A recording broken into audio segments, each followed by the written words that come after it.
Hello friends, ఈరోజు నేను mushroom masala ఎలా చేయాలో మీకు చూపించబోతున్నాను. ముందుగా మష్రూమ్స్ నీట్గా కడుక్కొని ఇలా ముక్కలు చేసుకోవాలండి. ఇలా ముక్కలు చేసుకున్న తర్వాత వాటిని కొంచెం ఆయిల్లో ఫ్రై చేసుకోవాలి.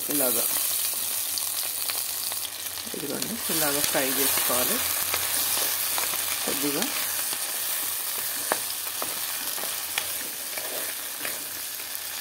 ఇప్పుడు దీనికి ఉప్పు కారం యాడ్ చేద్దాము.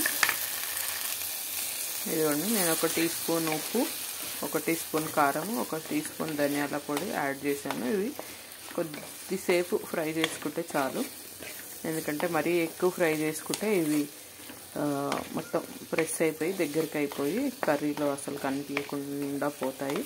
కాబట్టి లైట్గా ఫ్రై చేసుకుంటే కొంచెం ఉప్పు కారం పట్టినట్టు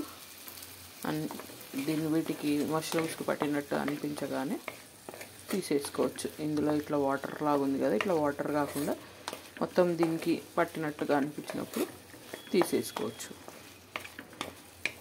ఇప్పుడు నెక్స్ట్ ప్రాసెస్ చూద్దాము. ఇప్పుడు దీంట్లోకి కావాల్సిన ఇంగ్రీడియంట్స్ 4 టమాటాలు, కొన్ని కాజు, అల్లము, ఎల్లిపాయలు, కొద్దిగా పెరుగు, ఇవన్నీ మిక్సీకి పట్టుకోవాలి. మళ్ళీ దీనిలోకి హోల్ గరం మసాలా కూడా ఒక 5 వేసుకొని ఇవన్నీ మిక్సీకి పట్టుకుందాం. ఇదిగోండి, ఇలాగ ఫైన్ పేస్ట్ పట్టుకోవాలి. తర్వాత నెక్స్ట్ ప్రాసెస్ చూద్దాము. ఇప్పుడు దీనిలోకి 4 టేబుల్ స్పూన్ల ఆయిల్ వేసుకుందాము. ఇదిగోండి, ఆయిల్ వేసుకొని ఉల్లిపాయలు ఇలా సన్నగా తరిగి పెట్టుకోవాలి. తరిగి పెట్టుకుని ఉల్లిపాయలని ఫ్రై చేసుకుందాము. గ్రేవీగా రావాలి కాబట్టి ఇది మనము ఉల్లిపాయల్ని ఒక మూడు పెద్ద ఉల్లిపాయలు నేను ఇట్లాగా సన్నగా కట్ చేసి పెట్టుకున్నాను. ఇవి బ్రౌన్ కలర్ వచ్చే వరకు ఫ్రై చేసుకోవాలండి. ఇదిగోండి, లైట్ బ్రౌన్ కలర్లోకి వచ్చాయి. ఇప్పుడు దీనిలోకి మనము కాజు ముక్కల్ని యాడ్ చేసుకుందాము. ఇదిగోండి, కాజు ముక్కల్ని యాడ్ చేశాను. ఇవి కొద్దిగా ఫ్రై అయ్యే వరకు మళ్ళీ ఫ్రై చేద్దాము. కొద్దిగా ఫ్రై అయ్యే వరకు ఉంచుదాము. అప్పుడే కాజు టేస్ట్ అనేది బాగుంటుంది. ఇదిగోండి, కాజు ఫ్రై అయింది. ఇప్పుడు దీనిలోకి మనం మిక్సీకి పట్టుకున్న మిశ్రమాన్ని కలుపుకుందాం.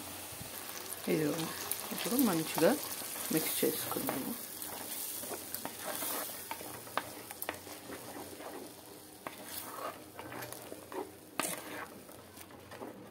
ఇప్పుడు దీంట్లోకి ఉప్పు, కారము, పసుపు వేసుకుందాము.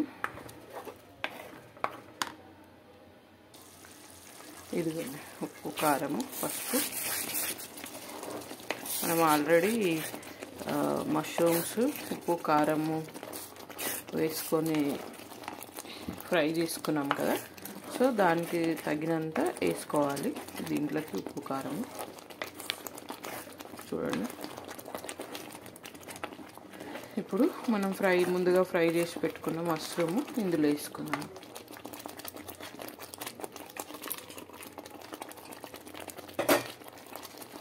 వేసుకొని కొద్దిగా వాటర్ పోసుకొని పెట్టుకుందామండి.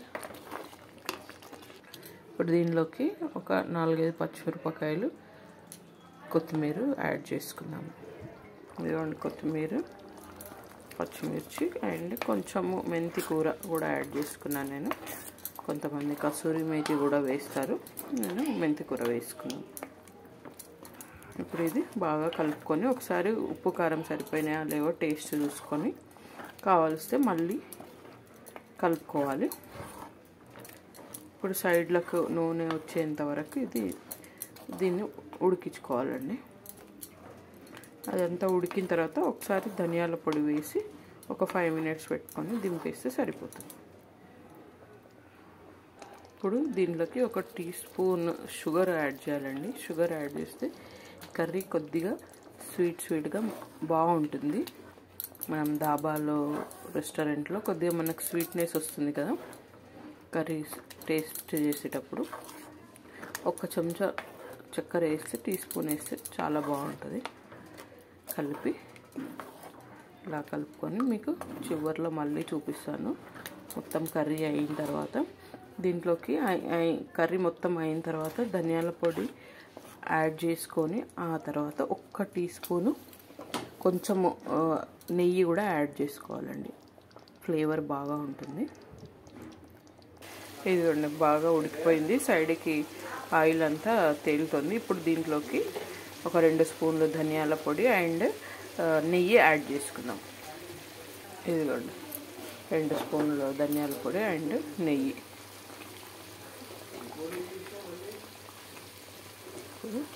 కలుపుకొని ఒక 5 మినిట్స్ తర్వాత ఇంకా స్టవ్ బంద్ చేసుకోవచ్చు.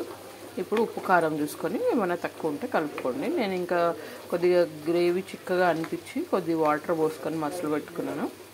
ఉప్పు కూడా కొద్దిగా తక్కువ అనిపిస్తే మళ్ళీ యాడ్ చేసుకున్నాను. మీకు టేస్ట్ తగినంత ఉప్పు యాడ్ చేసుకోవాలి. ఇప్పుడు ఒక 5 మినిట్స్ ధనియాల పొడి వేసినాక ఒక 5 మినిట్స్ పెట్టుకొని స్టవ్ మీద ఉంచేసి బంద్ చేస్తే సరిపోతుంది.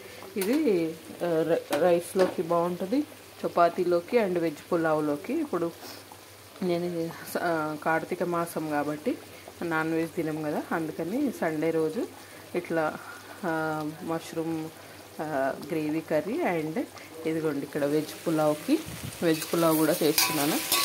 వెజ్ పులావ్కి కలుపుకొని ఇది ఇలా veg pulao and mushroom gravy curry ఇలా చేసుకొని తింటే చాలా బాగుంటుంది. ఏ నాన్ వెజ్ కూడా అవసరం ఉండదు.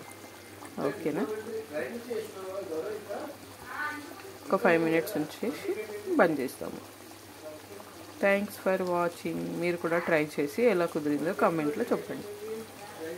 Bye bye. Thank you.